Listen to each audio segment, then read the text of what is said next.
I'm sure you already know that I was opposed to Senate Bill 5.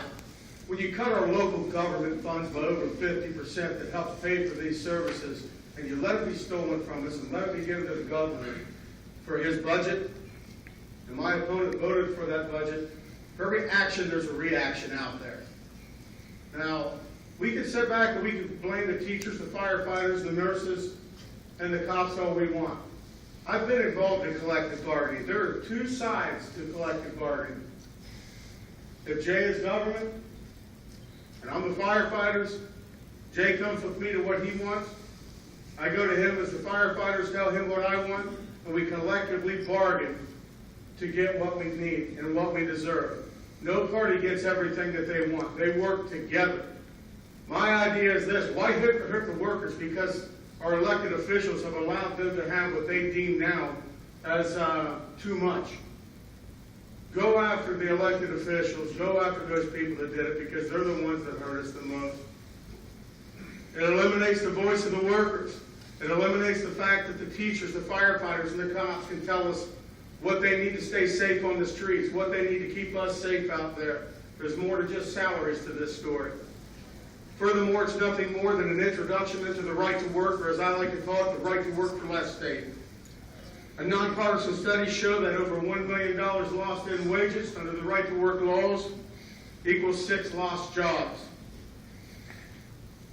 Again, it takes away from disposable income, also hurting local businesses. 7 of the top 10 unemployed states are right to work currently today. Again, when you take away the people's voices, you take away everything else.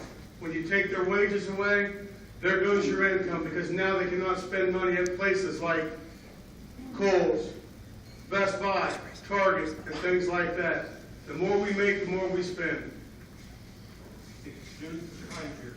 Thank you. Well, first of all, I think it's important. We've heard so much over the last 2 years about Senate Bill 5. I think it is important to keep this in perspective. And that is that this was one of just 129 bills that passed this General Assembly, that made its way through the House and the Senate and was signed by the governor.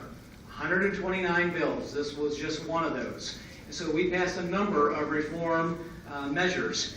And, it was this time last year, just under a year ago, just over a year ago, this time in November, that the voters, as they've done many times in the past through a referendum process, said, you know what, we don't like this. This isn't what we want. And the voters have spoken. And so you move on. And so this is something that's 2 years old. Were there things that were in there that were important for Ohio, important for the taxpayers? Absolutely. But the voters said that they thought the legislature went too far, and they didn't want it, and you accept that, and you move forward. What this all was completely about, though, was dollars and cents. And my opponent is right. We did cut the local government funding by 50%. And so we thought that it was necessary and important, since we were hurting them on the revenue side, to be able to give them some tools to be able to help, give them some flexibility on dealing with their budgets. Now, my opponent has described how the collective bargaining process works. It was kind of, a 101 basic elementary. I don't take it really any exception with anything he said, except that out of the states that have collective bargaining, every state, everybody would recognize and indicates that Ohio's collective bargaining process, the power is tilted in the side of the labor. And we're the most union-friendly collective bargaining law in the nation. What Senate Bill 5 was hoping to do was to try to level that playing field a little bit. The voters said no, we move on. And I say we don't address those issues again unless we get bipartisan buy-in, unless you get individuals who are willing to step up and say, we need to do this for the good of the taxpayers. Thank you. All right, we've reached our quick fire part of the evening here.